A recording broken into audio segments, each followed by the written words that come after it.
Well, hello everyone. So today I'm going to be doing complex numbers. So this is going to be the start of our Unit 2 videos, but yeah. So to start, a complex number is different from the numbers you're used to. So let's say, for example, you know numbers like 1, 2, 3, 4, like etc. Like, you know these numbers, right? Well, a complex number is going to be different from that. So let's say we had 1 plus a half. Well, we know that a 1 plus a half is going to be equal to, well, 1 and a half. Now, the thing is with a complex number, it's kind of like the same principle where there are two parts of a number. But the difference is that they don't actually add together to give you this one unified number. So what do I mean? I mean that we could have something like 1 plus a half I. Now, I here represents as a complex number. And what a complex number really is just not a real number. It's not a rational number. It's not a natural number. But what a complex number is, it's okay. I'll explain what a complex number is by showing you something. So let's say we had x squared is equal to -1. Now we know that if you take the square root of x, it's going to be equal to the square root of -1. But we know that you can't take the square root of a negative number, or at least that's just not in the rules that we were taught. So what do we do to fix this? We get complex numbers. And with complex numbers, we can get the square root of -1. And with complex numbers, the square root of -1 is actually equal to I. So we have a letter for it, I. What is I? I just represents an imaginary number. So if I is equal to the square root of -1, what do you think I squared could be? Well, I squared is just going to be the square root of -1. Square is just equal to -1.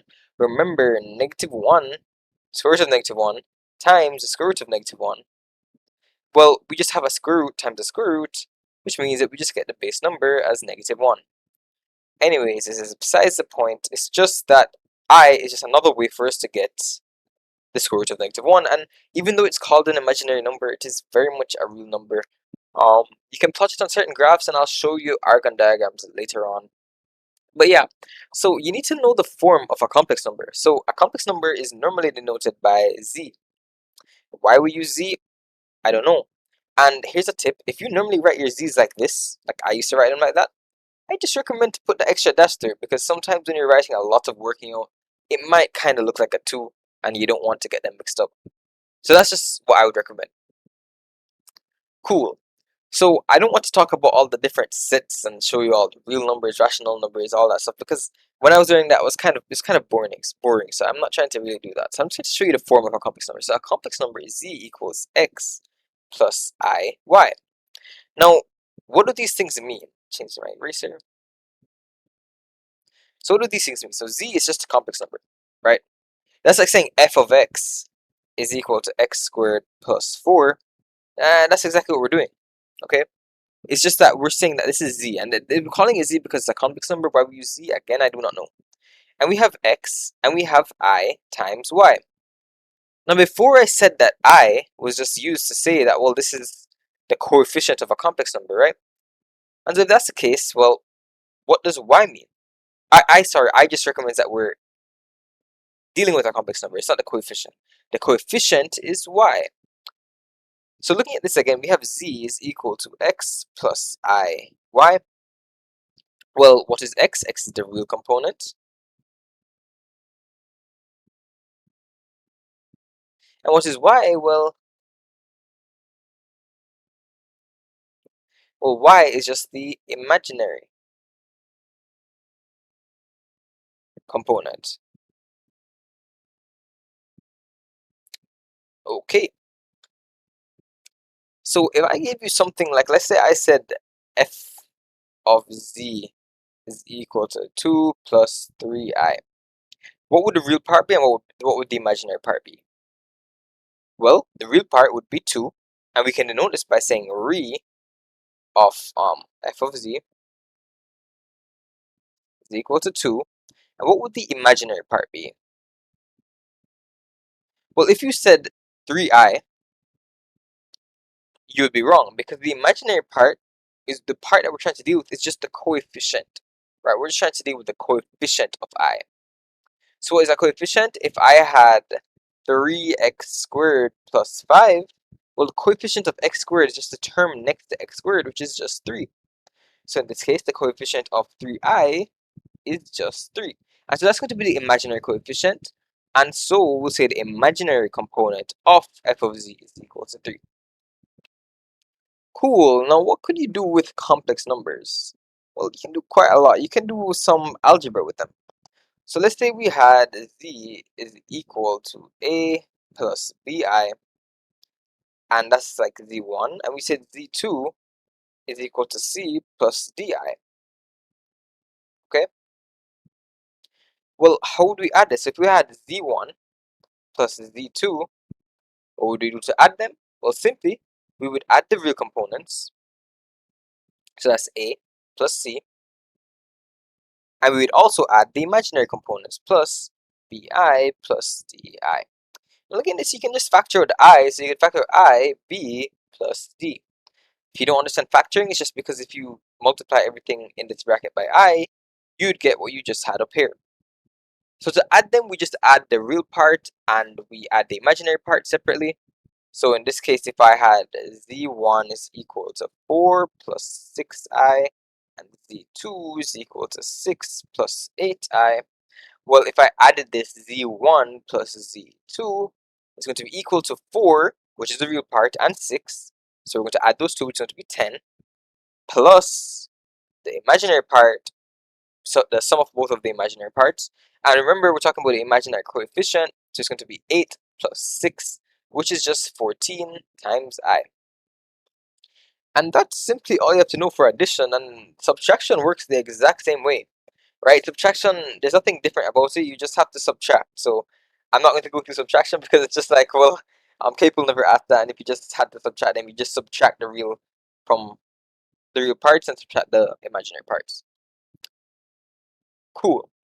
What next? So multiplication of complex numbers. Well, if you want to multiply them, you can just multiply them. So if you have, like, let's say 4 plus 2i, and you want to multiply it by 3 plus 2i, well, what do? Well, you just expand the brackets like you would normally. So you multiply the first term by the first term, which gives you 12. Then you multiply the first term by the second term, which is plus 8i. Then you multiply the second term by the first term, which is plus 6i. Then you multiply the second term by the second term, which is plus 4i squared.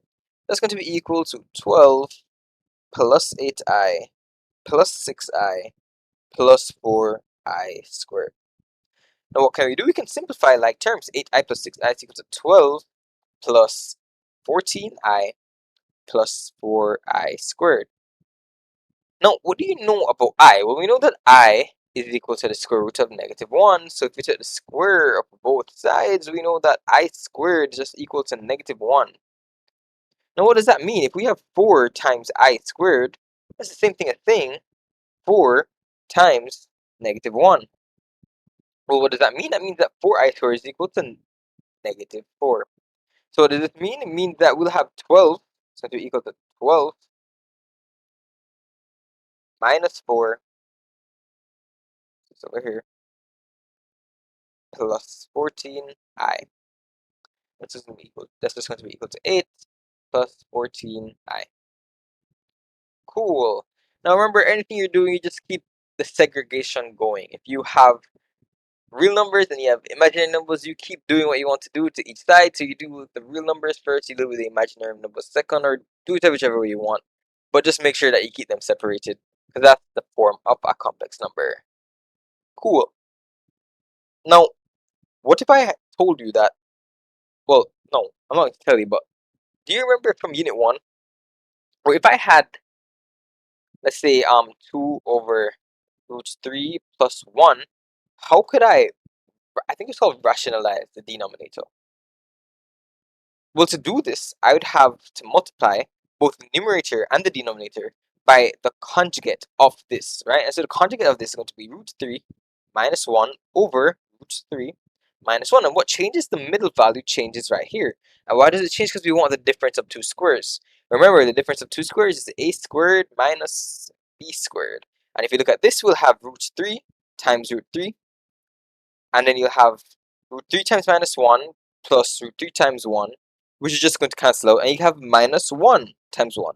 So it's equal to root 3 squared minus 1 squared. So that's why we're trying to get this. So that's how we get the conjugate of this um, radical or third. And yeah, so do we have 2 times 3 minus 1 all over root 3 plus 1 times root 3 minus 1. And so let's expand the brackets. Well, 2 times root 3 is equal to 2 root 3 minus 2 over, well, root 3 times root 3 is just positive 3, and root 3 times negative 1 is negative root 3, but we then go to plus root 3. So that means that it's going to be equal to 3 minus 1, because after that we're going to do like plus 3 plus root 3 and then minus 1 squared, which is just 1. That's going to be equal to 2 root 3 minus 2 all over 2. Cool. Now something you should know is if it is that there is this kind of thing, if it's addition or subtraction separating two terms and they're both over the same denominator, you can split the fraction up. It's just kind of some algebra that you need to know from unit 1. That's going to be equal to 2 root 3 over 2 minus 2 over 2. We're just going to cancel these things out, and we're going to have root 3 plus 1. And so that's how you would rationalize this radical or surd. I'm not sure what the term is, please forgive me.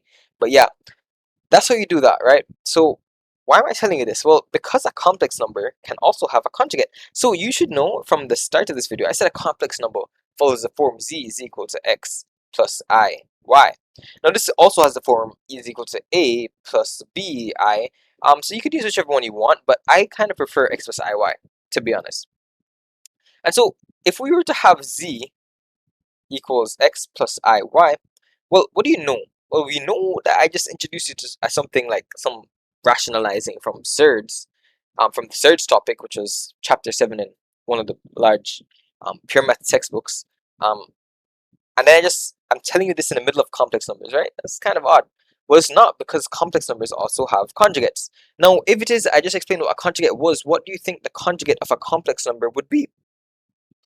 So think about it. If I just showed you how to get the conjugate of a radical or whatever it's called, what do you think the conjugate of a complex number would be? Well, simply it's just this second term, this addition term is going to be flipped. So for example, if I have z is equal to x plus iy, then z star, and that's how we denote the conjugate. We put z star, or we could also put z bar is equal to x minus iy. And so that's going to be the conjugate of this. We just have to change the middle term. And if you look, the middle term is in fact different. It's x plus iy here, and over here is x minus iy. And that's the conjugate.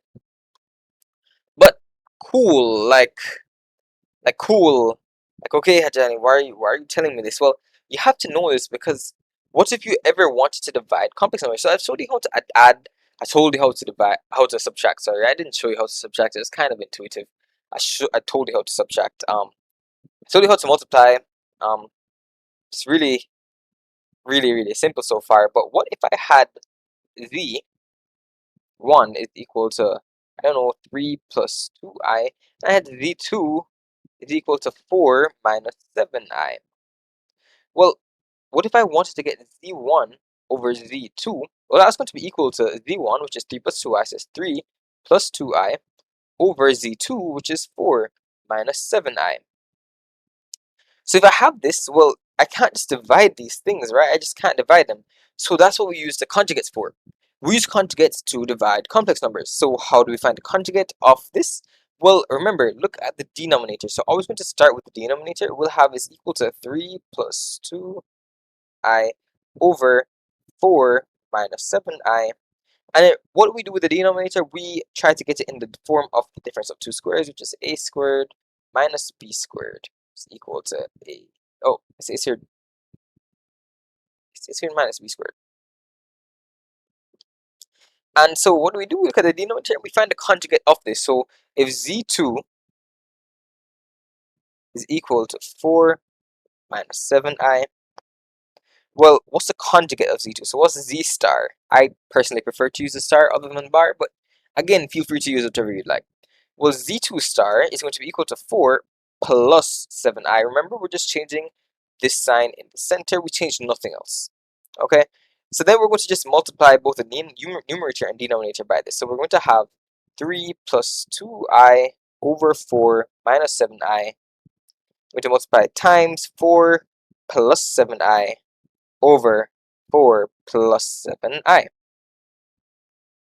That's going to be equal to 3 plus 2i times 4 plus 7i all over. Well, if you multiply 4 by 4, you get 16. So that's 16. And if you have 4 plus 7i, that's equal to plus 28i. But then you have minus 7 times 4, that's a minus 28i.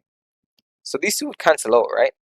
And we're just going to have minus 7i times plus 7i, which is equal to minus 49i squared.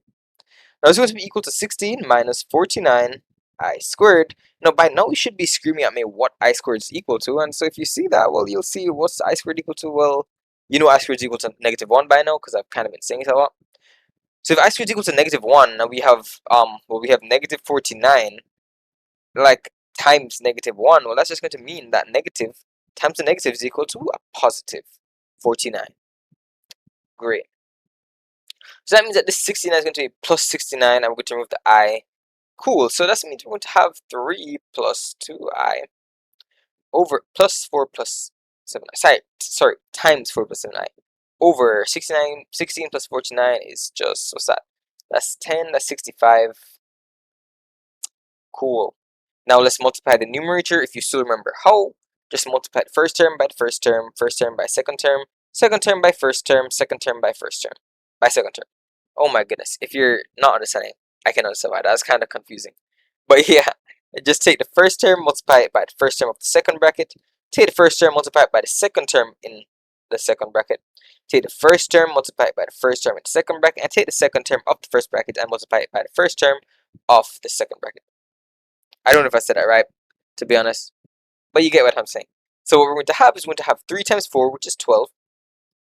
3 times 27i, which is plus 21i.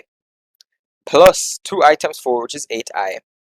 Plus 2 times 7i, which is plus 14i squared. All over 65.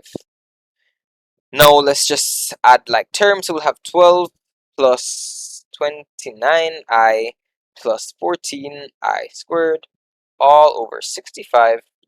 And well, simply put, well, you know that I squared is equal to negative 1, so we're going to equal to 12 minus 14 plus 29i over 65 is going to be equal to minus 2 plus 29i over 65. So if I asked you to tell me what the real component of this was, let's say this was z, right? Let's just say this is z arbitrarily. What's the real component of this? Well, the real component, so re of z is going to be equal to minus 2 over 65. And the imaginary component of z is going to be just equal to 29 over 65. Remember, we don't consider the I in the imaginary part. Something you need to get into from now, because when we start going further on, it's going to become rather troublesome if you keep up that way. Okay, so let's continue. Now, what if I had, I don't know, if I had 4 plus 3i? What if I didn't just have 4 plus 3i? What if I had the square root of 4 plus 3i? Well, how do I get the square root of a complex number? Now, even if you remove this until this is negative 1, remember, you can't take the square root of something that has an addition sign under the bracket, right? So normally you just have to square it. But how can you just square this if you want to solve for a different form of the square root?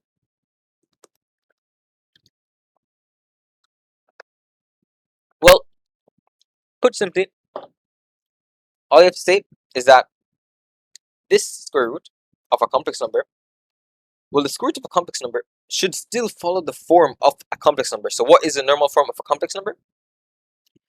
Well, the normal form of a complex number is x plus I y, right? So we're saying that the square root of a complex number is still going to be a complex number, okay? So that's what we're saying. And now that we know this is also another topic in complex numbers, which is complex number equivalence. So now that we know that these two things have to be equal, we can square both sides. So square both sides, and we'll have 4 plus 3i is equal to x plus iy all squared. Now x plus iy squared is just equal to, it's going to equal to x plus iy times x plus iy. Okay? And so what you have to do is you just have to multiply these two. Oh, sorry. You have to multiply first term by that, first term by that. Just what we've been talking about the whole time. So it's going to be equal to, so what's x times x is going to be x squared. And what's x times iy is going to be plus xiy. And then what's iy times x is going to be plus xiy. And then what's iy times iy is just going to be plus I squared y squared. So x plus iy all squared is equal to that. So what does that mean? Well, it means that we're going to have, if we want to put the real and the imaginary parts in different sections, we want to segregate them. Remember, keep the segregation going. What do? We'll just take the real part. And what's the real part here? Well, the real part is not just x squared. Remember, I squared is -1. And without I, y is actually just a real component. So what does this mean? It means that we're going to have x squared minus y squared. Where does minus come from? We have I squared, y squared. I squared is equal to -1. Y squared is just a number, could be any number. So it's equal to negative y squared. That means we have x squared minus y squared plus, no, x plus iy plus x plus iy is just plus 2xy. I almost forgot I there. So what does this mean? It means that 4 plus 3i has to be equal to x squared minus y squared plus I times 2xy. Now, what do you know about this whole thing with segregation? I've been preaching segregation this whole time. Only numbers, nothing else, of course.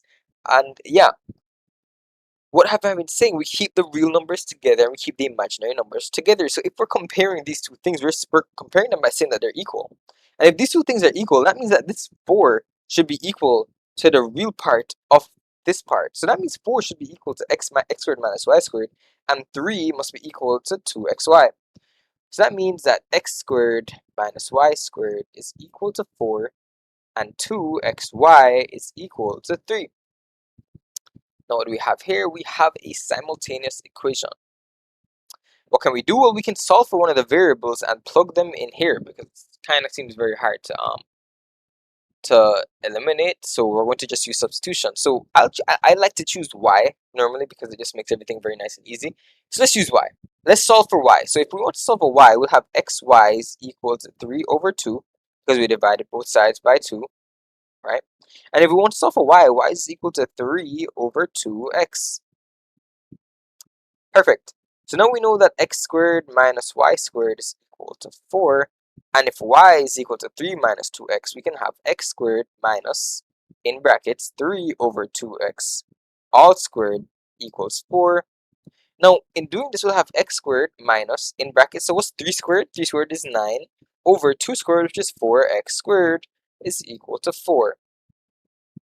Now we'll have x squared minus 9 over 4x squared equals 4. And what do we want to do? We want to have this thing not have any denominator. So to get rid of this denominator, we'll multiply both sides by 4x squared. Right, this is just, I'm just trying to speed through this because this is just a computational part of complex numbers. If you don't understand algebra properly enough for this, I'd recommend looking back at the polynomials video that I did, or anyone, or just use a textbook. But yeah, look at polynomials. It was chapter 4 in the Muhammad textbook for pure math, I believe. Chapter 4, I believe it's chapter 4. Yeah, chapter 4, I think. Yeah, you should check that out because we're really just building on those principles. We're assuming that you already understand how to do that properly, and when you see something like this, you just automatically do it. But that may not be the case. So yeah, keep that in mind. So if you have 4x squared times x squared, it's going to be 4 times x to the power of 4. From exponent rules, exponent was logs and exponents. That was chapter 5. Oh no, logs was chapter logs. Yeah, logs was chapter 5. Logs, series, and indices, chapter 5, and think chapter 7 was cubic polynomials, chapter 8 was functions. Yes, I remember. Cool. So 4x to the power 4 minus 9, because remember this 4x squared is going to cancel, is going to be equal to, well, 16x squared. Now I like to get everything on one side, so let's say 4x to the power 4 minus 16x squared minus 9 is equal to 0. Cool. Now, the strategy I'm going to teach here is from logs, indices, and surds. So if you didn't do logs, indices, and surds, it's kind of unfortunate, but this is just, I mean, it's just a normal strategy to get a quadratic, because we know a quadratic equation, but we don't know how to solve things to the power of 4. Well, maybe you do, but I don't. So I like to use quadratic equations because they're nice and simple. So what do? I just let a variable, it could be any variable, I would say I let a equal x squared. And when a is equal to x squared, what does that mean? It means that this thing up here is equal to 4 times a squared minus 16a minus 9, and that should be equal to 0. Now, what do you think? Well, now you know, since this is a quadratic, we could use the AC method. So let's see, 4 times negative 9 is equal to negative 36. So we need something that multiplies to get negative 36, but adds to get negative 16. And instantly, what I think is 4a squared minus 18a plus 2a minus 9 equals 0. This is just from solving the quadratic, finding using the AC method. If you don't understand the AC method, please look at a video. You're going to use it throughout in the entirety of this topic. You're definitely going to need the AC method and the quadratic formula. So if you don't know those, please just go and check them out. Um, the AC method is just a method to solve quadratic equations, but I am rambling, so let's continue. It's going to be 4 times, oh wait, so it's going to be 2a times 2a minus 9 plus 1, 2a minus 9 equals 0. So we're going to have 2a plus 1 times 2a minus 9 equals 0. Great, so now we can actually solve. So we'll say 2a plus 1 equals 0. So 2a equals negative 1. A is equal to negative 1 over 2. Or we say that 2a minus 9 equals 0. 2a equals 9. A is equal to 9 over 2. Now is where we resubstitute what we already knew. So we knew that a is equal to x squared, right? We were the ones who chose that. So if a is equal to x squared, that means that x squared should also be equal to negative 1 over 2, or x squared should be equal to 9 over 2. Now, here's where people sometimes get tripped up. What people sometimes get tripped up about is just the fact that x squared is equal to this, so, well, x is equal to this or this. No. Remember, a complex number follows the form z is equal to x plus iy, where x is the real component. Remember, x is the real component. What does this mean? It has to be a real number. Now, if it is that we have x squared is equal to negative a half, to find the value of x, that's going to be equal to the square root of negative a half. And I'll tell you right now, it's going to be equal to the square root of 1 a half times the square root of negative 1, which is going to be equal to the square root a half I. Because remember, I is equal to the square root of negative 1. And what do you know about something that has the I next to it? Well, it's probably not going to be a real number. Well, the real number is there, actually. It's going to be a real number, but anything that deals with I is not going to be real in general. So keep that in mind. So does this mean I ramble all that telling you about the form of a complex number and all that just to say that x cannot be equal to a negative value, because then it won't be real. Remember, x is an element of real numbers. Cool. Knowing that, we'll say since x is an element of real numbers, this has to be disregarded or discarded as a solution. You have to put this there. Well, you don't have to. I don't know if you have to. I'm not the TXT marker. But I'm guessing you'd have to make sure that you get all the marks. And so if we have x squared is equal to 9 over 2, that means that x is just equal to the square root of 9 over 2. Now, these are some very weird um, answers, because I just kind of created these numbers on the fly. But in the exam, you'll definitely get a lot easier numbers that will square a lot more perfectly. But now that we have x,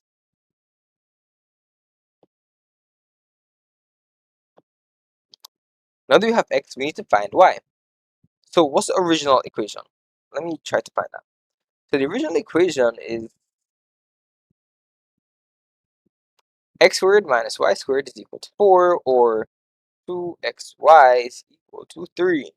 So whichever one you want to use, you can use it to find y, but I personally think, like me personally, I am trying to go with the easiest way out, and this kind of seems like, the easiest way to do it. So we know that x is root 9 over 2, 2xy is equal to 3, that means that 2 times root 9 over 2 should be equal to, times y, sorry, it should be equal to 3. That means that y is equal to 3 over 2 to 9 over 2.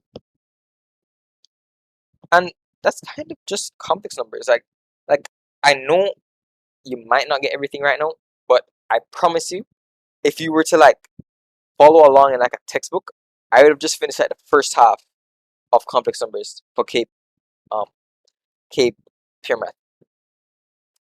And I want to split the videos up because it's probably going to be a little bit difficult to do all of them in one topic, especially since I don't really understand like loci stuff. But yeah, so I'm going to split this video up with this part, and the next part is going to deal with the roots of a quadratic, of a polynomial that has complex coefficients, or just in general roots that will give you complex roots. And then I'm going to go into Argand diagrams, and then polar form, trigonometric form, exponential form, and then Morpheus theorem, all in one video. So hopefully you're understanding so far. If you're not understanding, please send me a message in the comments. But yeah, here's one thing. Do you notice an oversight? Well, I don't know if you noticed the oversight, but I kind of left it there to see if anyone would notice the oversight. But the oversight is, well, it's this. If I had negative 2 and I squared negative 2, what would that give me? Well, if you put it in your calculator, you get positive 4, right? Yeah, and that's because negative 2 squared is just equal to negative 2 times negative 2. And we know that a negative times a negative is equal to a positive 4. Now what's 2 squared? Well, 2 squared is just equal to 2 times 2 is equal to positive 4. Now what do you realize about these outcomes? Well, if you have negative 2 or positive 2, you still get the same value when they're squared. So what does it mean? That means if you square the square root of 4, you should have the negative or positive value of 2. This is because if you took negative 2 and squared it, you'd get 4. And if you had positive 2 and squared it, you'd get the same 4. So if you want to take the square root of 4, you have to take the square root of this, and this should give you the same answer. That's why we say it's plus or minus 2, because it's either plus 2 or minus 2. So I did here is I left off this value. And so you get this wrong in the exam if you only do one root, because it should be both roots. So x is actually equal to plus or minus 9 over 2. So that means x either equals to plus 9 over 2 or x equals negative 9 over 2. So does this change? Well, it changes if when x equals positive 9 over 2, we get this value. What about when x equals negative 9 over 2? So if you have 2xy equals 3, that means 2 times negative 9 over 2. Sorry, it's the root of negative 9 over 2. Y equals 3, that means that y is equal to 3 over 2 times negative root 9 over 2. And so these are two different values. And so what do you know about x and y? Well, we know that complex numbers follow the form x plus iy. So how could I express this thing that we were trying to solve in the first place? How do I express the square root of 4 plus 3i in the form of this? And this x plus iy form is just called the rectangular form. It's called the rectangular form. Cool. I don't know who asked, but yeah, don't know why it's called that. I guess I kind of do know why it's called that, but you'll learn that in the next video. And yeah, so we just want to find another way to express this where it's just in normal form, the rectangular form, right? So that's going to be equal to what? Well, if we know that x is the real part and y is the imaginary part, well, what do? Well, we know a value for x. We know x is equal to root 9 over 2, plus or minus that. And we know y is equal to 3 over 2, plus or minus root 9 over 2. Well, what we can do with this is we can create our own little complex number. So if we have the x part and we have the y part, and we know a complex number follows the form x plus iy, that means that we're going to have positive root 9 over 2 plus 3 over 2 root 9 over 2. And that's going to be equal z. That's going to equal to z. That's one value, or z equals negative root 9 over 2 minus 3 over 2 root 9 over 2. And so what we need to do now is we need to say, well, root 4 plus 3i is equal to the square root of 9 over 2 plus 3 over 2 root 9 over 2, or negative root 9 over 2 minus 3 over 2 root 9 over 2. And so that's what we have to do to kind of like finish off the question. But yeah, that's basically all you have to know. And now let's just try some past paper questions.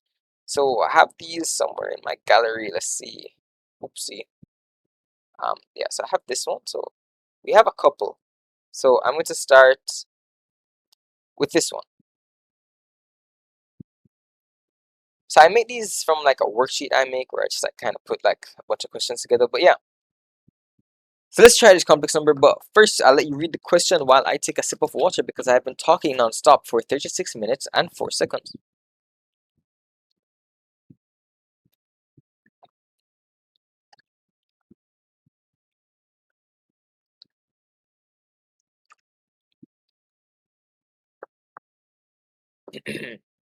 Okay, cool. So they want us to find the complex numbers u equals x plus iy such that x and y are real and u squared is equal to minus 15 plus 8i. Well, if u squared is equal to minus, oh, I wonder if this, oh my goodness, what just happened? Okay, there we go. Well, if u squared is equal to minus 15 plus 8i, and we want to find u, because that's what they're asking us to find u, what does that mean? Well, we just have to take the square root of both sides. That's going to mean that we're taking the square root of negative 15 plus 8i. What do we know is that this is going to have a form of x plus iy. Now we're just going to have to square both sides. It's going to be equal to minus 15 plus 8i is equal to x squared minus y squared plus 2xy times I is equal to x squared minus y squared, because remember x plus iy squared is just going to be equal to x plus iy times x plus iy. That's going to be equal to, well, it's going to be equal to x squared plus xiy plus xiy plus I squared y squared. It's equal to x squared, and I squared is equal to negative 1, so it's going to be x squared minus y squared plus, no, x plus xiy plus xiy is equal to 2xiy. Cool, cool. So now what do? We compare the real parts and we compare the imaginary parts. Wow, I used the color red. Look at me being so multicolored. I'm very multifaceted. Oh, that doesn't even make sense, but yeah. So let's say we have x squared minus y squared is equal to negative 15. And we have 2xy is equal to 8. If you don't know why we're doing this, please rewind the video. I know I talk kind of fast, but if it's not too fast, just rewind the video or find something else. But if this is not, if you don't know how to do this now, that's a problem. So you need to definitely know how to do this. Whatever happens, no hard feelings. So we have 2xy, that should be equal to 8, because we are comparing the imaginary coefficients, because I is right here, this is I, this is I. So we just compare the coefficients of I over here is 2xy, I over here is 8. So that means that 2xy is equal to 8, and if you want to solve for y, because we want to solve for y, to plug y into this bigger equation, I'm going to start writing in blue. I feel a change of heart. So we're going to have y is equal to 4 over x. Why? Because we divide both sides by 2, over 2 is equal to 4, and then divide both sides by x, is going to be equal to 4 over x. So we know y is equal to 4 over x. That means that we can substitute this value up here, which means that we'll have x squared minus 4 over x all squared is equal to negative 15. And what do you do now? Well, you just simply solve. Like, everything from here is simply computational. I'm telling you, Cape, they're not going to ask you some weird questions. Well, actually, that's a lie. I did Unit 1 this year, and they asked the weirdest questions in Module 3. I left like so many marks blank on Module 3 because they asked some weird application questions, and I just was not getting the question at all. And they might do that to you too, which is kind of unfortunate. But if it does happen to you, it's okay. I still managed to get a distinction. I believe I left like at least 40 marks blank. I know I only did the limits question, and I somehow still got a distinction. I do not know what they're doing, but it happens. So let's continue. If you have x squared minus 4 over x squared, well, what we're going to do is we're going to just have x squared minus, and then 4 over x squared is 16 over x squared is equal to minus 15. So it's going to be x squared minus 16 over x squared equals 15, well, minus 15. Multiply both sides by x squared to remove the denominator. It's going to have x to the power 4 minus 16 is equal to minus 15x squared. And if you bring this over to this side, you'll make that positive. So we'll have x to the power 4 plus 15x squared minus 16 is equal to 0. Now we just have to let a is equal to x squared. That means that we'll have a squared, because remember, if you have x to the power 4, it's going to equal to x squared to the power of 2, because then you just multiply the powers and it's going to take x to the power of 2 times 2 is equal to x to the power of 4. Cool, so we're going to have a squared plus 15a minus 16 equals 0.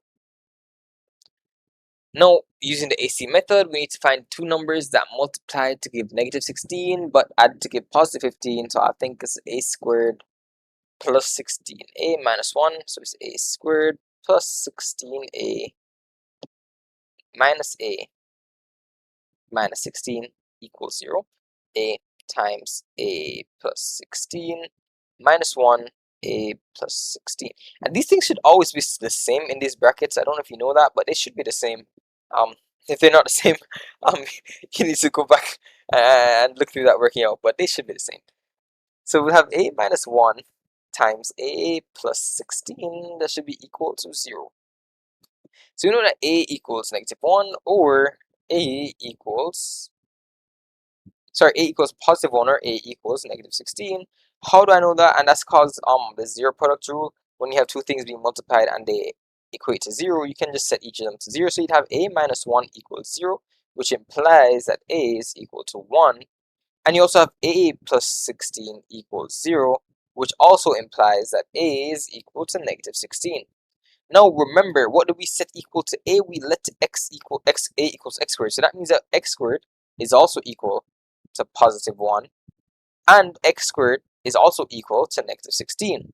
Now, what do we remember? Remember that if we want to find x, we'll have to take the square root of both sides, right? Well, if we want to take the square root of both sides, what do you know about the square root of a negative number? Well, the square root of a negative number is actually just going to give us a complex number. Well, not a complex number, an imaginary number. Sorry, the complex number is everything together. The complex number is both the real and imaginary part. But I guess it does give a complex number still, because I guess it would be 4i, and I guess it would be 0 plus 4i. Oh, sorry, let's just go through my tangent with me. If this is going to give us x is equal to the square root of negative 16, and we know it's obviously going to be an imaginary number, because it's going to be root 16 times negative 1, because negative 16 is just 16 times negative 1. It's the same thing. And when two things are being multiplied under this bracket, a radical bracket, you can separate them. Do not when they're adding though. If they're adding, you cannot separate them. Only when they're being multiplied. Please heed my words, because also guys made that mistake. I made that mistake sometimes. So we'll know that x is equal to root 16 root to negative 1. That means x is equal to 4 root to negative 1, and we know that root negative 1 is equal to I. That means x is equal to 4i. Now, would you say this is a complex number? If so, why? So you have to think about it, right? So disregarding x in this equation, right? We're disregarding x. If we just had 4i as a complex number, would we say that's a complex number? Well, actually, it is a complex number, because remember, complex numbers are in the form equals x plus iy. This one is just in the form equal to 0 plus 4i. Like, that's all. The x part is just 0, and it's still a complex number. But needless to say, this is actually incorrect, because, well, x is an element of real numbers, so x cannot be negative. So we're going to disregard the solution. We're going to take x equals to the square root of 1. This means that x equals plus or minus 1. Now, what was the original equation if I didn't completely butcher it? Well, it's 2xy equals 4 for x. Oh, sorry, it's 2xy equals 8. So we know that 2 times x y equals 8. Once you switch another color now, that means that y is equal to 4 over x. And when x equal positive 1, that means that y is equal to 4 over 1, which is equal to 4. When x is equal to negative 1, that means that y is equal to 4 over negative 1, which is negative 4. What does this mean? It means that we have two complex numbers here, because when x is 1 and y is 4, that means that this complex number, this would be call it z1, is equal to 1 plus 4i. And when x is negative 1 and y is negative 4, that's going to be z2, and that's equal to negative 1 minus 4i. Now, do you realize the relationship is between these two things? Well, they're actually just negative. The one's just a negative value of the other one. Because if you realize you have negative 1 minus 4i, if you factor out the negative 1. Now, what times negative 1 gives you negative 1? Well, just 1. What times negative 1 gives you negative 4? Well, plus 4i. So this means that if we factor out the negative 1, then these two things will be the same. Now, what if I had 1 plus 4i, right? And I wanted to multiply it by positive 1? Well, if I expanded this, I would just get the exact same thing, right? Because 1 times 1 is the same thing. Now, what does this mean? Why am I telling you this? Is it rubbish? Is it not rubbish? It is not rubbish. Why? Because you, instead of writing down these two complex numbers, you could just say, well, the square root, because it's the thing that we're trying to find. I think it was negative 15 plus 8. If I remember correctly, I don't remember though.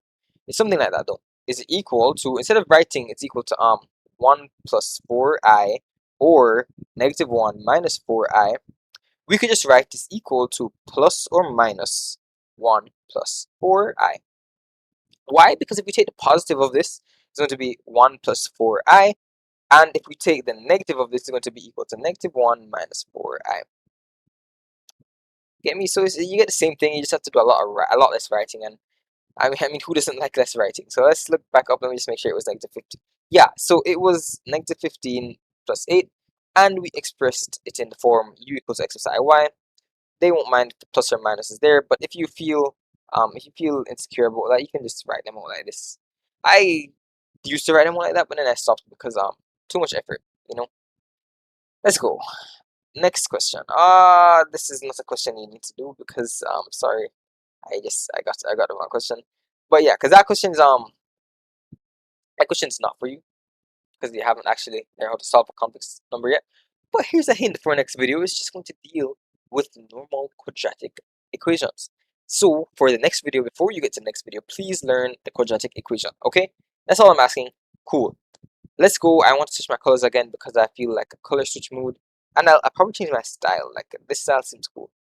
So if I have v equals x plus iy, I have v squared is equal to 2 plus I. What can I do? Well, I can take the square root of v squared equals the square root of 2 plus I. What do you notice about 2 plus I? Well, the square root of 2 plus I is a complex number, which means that it has to be able to be expressed in the form x plus iy. Now, when we do this, we can square both sides. That means 2 plus I is equal to x squared minus y squared plus 2xy times I. I like to put this in brackets and have the I there. That means that x squared minus y squared from equating the real part is going to be equal to 2, and 2xy is equal to I. Now, sorry, it's not equal to I, it's equal to 1, because the coefficient of I here is just 1. Yeah, I just got flabbergasted. Anyways, now we want to solve for y to get the third equation. It's going to be y is equal to 1 over 2x. So substituting y equals 1 over 2x into this big boy equation, we'll have it's equal to x squared minus 1 over 2x all squared is equal to this value. It's equal to this value, which is 2, equal to 2. So we'll have x squared minus 1 over 4x squared is equal to 2. Now we have to multiply by 4x squared to remove this denominator. So we're going to have this going to be equal to 4 times x to the power of 4 minus 1 equals 8 times x to the power of 2. Because remember, we're multiplying both sides. That's times 4x squared as well. 2 times 4 is 8. 8x squared. Quick math. Anyways, it's going to be equal to 4x squared, x to the power of 4 minus 8x squared minus 1 equals 0. Now, remember we just let anything, it could be A, B, C, D, blah, blah, blah. I just like to let A because it's nice and simple. Let A equal x squared. That means that we have 4a squared minus 8a minus 1 equals 0. Now, looking at this quadratic, what could we do? Well, we have to find the AC method, right? So if it's 4 times negative 1, is this going to be negative 4? But what two numbers multiplied to give negative 4 but add to give negative 1? Well, I will tell you here. I will be the first to tell you that number does not exist. Very sorry to say. Well, maybe it does, but not to my knowledge. And because of that, what we'll use the trusty old quadratic formula, which states that x is equal to negative b plus or minus the square root of b squared minus 4ac, all over 2a. Okay, so, well, the term is x, right? But we don't deal with x here, but x is just something that we call it, right? X is just, well, because this is normally x, this is normally x squared, but since this is a squared, we can just say a is equal to the same thing. And now looking at this, what is there a b term? Or b term is negative 8.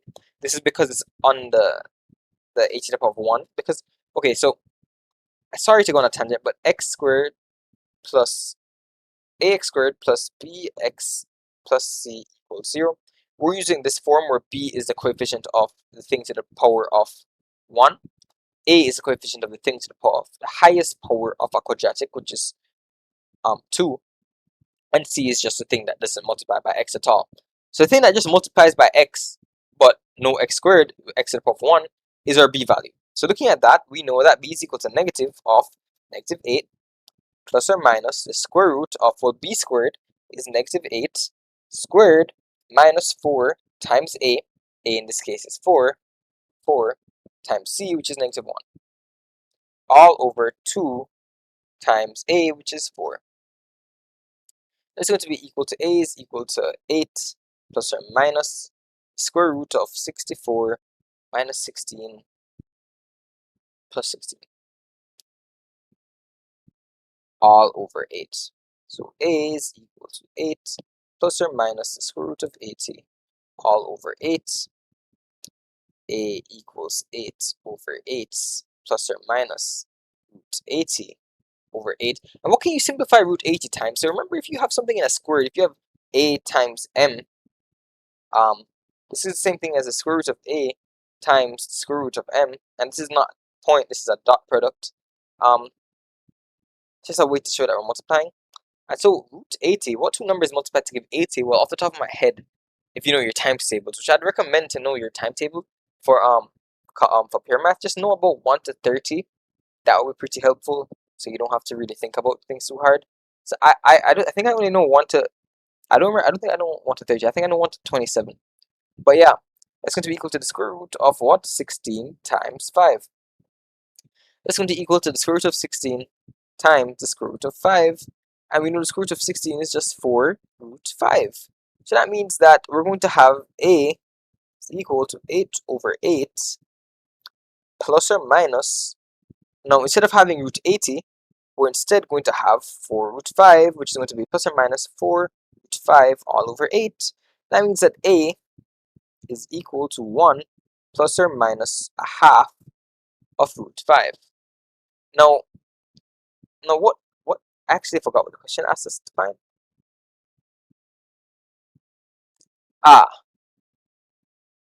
The question asked us to find x squared.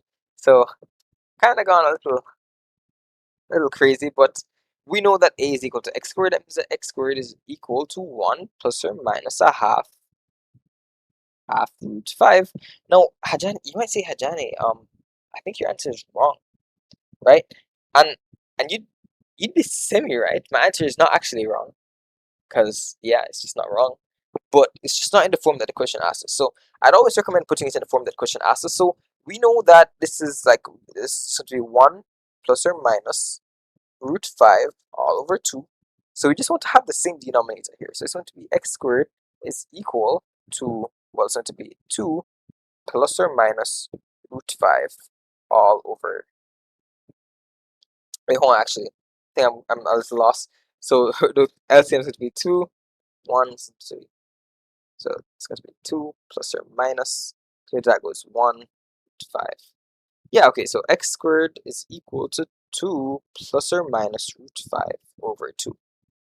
Now, is that what the question asks? Is that what the question said? Yes, okay, cool. Thought I was about to lose my credibility there, but no, that's just how it goes. Cool. And well, that's just kind of all you have to know for the first half of complex numbers.